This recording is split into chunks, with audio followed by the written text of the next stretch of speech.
Chapter 1. "We're way behind schedule," Marcus Armstrong announced. "That's ridiculous," Porter Armstrong said, smacking his hand on the desk between them. "We're way ahead of schedule." Kendall Armstrong looked back and forth between his older brother and his younger brother and gritted his teeth, resisting the urge to jump in, like always, to mediate between his stubborn siblings. Serious-minded Marcus had a tendency to be overly cautious, and the more reckless Porter had a predisposition for leaping before he looked. Literally. His younger brother had only recently rid himself of the casts on his broken leg and his broken arm that had kept him hobbled for the whole summer and most of the fall. With the holidays behind them and a new year begun, everyone was feeling the pressure of the 1 year plus change that remained on the federal deadline to prove their green experiment of rebuilding the mountain town of Sweetness, Georgia, would work. The brothers had started from nothing. Worse than nothing, really. 10 years ago, an F5 tornado had flattened their small hometown, sparing human life, but obliterating businesses and homes. The devastation had been the death knell for the tiny town, already dwindling in population and economic prosperity. The town council had elected not to reorganize. Residents had relocated.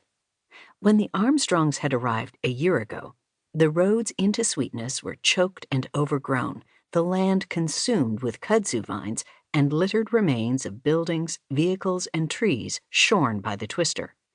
Wild animals roamed freely among the rubble. It was as if the outside world had forgotten about Sweetness.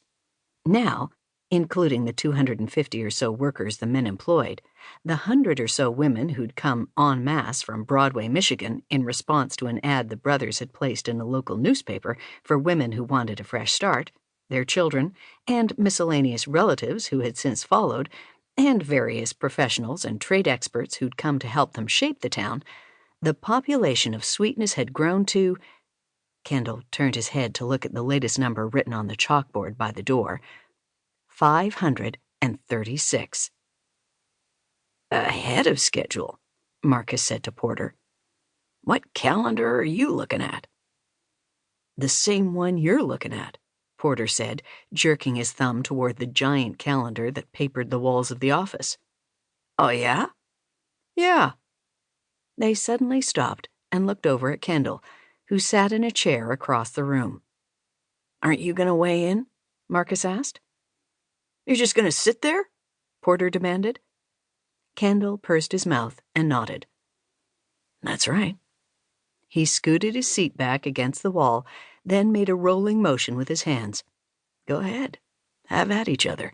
Settle this like real men. Porter hasn't been in a cast for a while." Marcus frowned. "You don't have to be sarcastic." Porter scowled. "Yeah, doesn't suit you, brother." Anger sparked in Kendall's stomach, sending him to his feet. "Really? Because it feels pretty damn good. I'm tired of constantly trying to wrestle you both back to middle ground. You're wearing me out. I have half a mind to leave this place and never come back." He stopped, surprised but relieved that he'd voiced the thought that had been hovering in the back of his mind for months now. His brothers gaped at him. "Leave?" Marcus said, sounding alarmed. "You can't leave," Porter said, his eyes wide. "Not now. Not when everything is going so well." Kendall gave a little laugh. His brother could afford to be cavalier since he'd fallen in love with the town physician, Dr. Nicky Salinger. "Everything is going well for you, Porter. You have Nicky, and you've started building your own home. You have a reason to stay here." He stopped before he said too much, before he revealed the cause of his increasing restlessness. But from the way the expressions on his brothers' faces changed, he knew he'd tipped his hand. "This is about Amy Bradshaw," Marcus said. Porter sighed.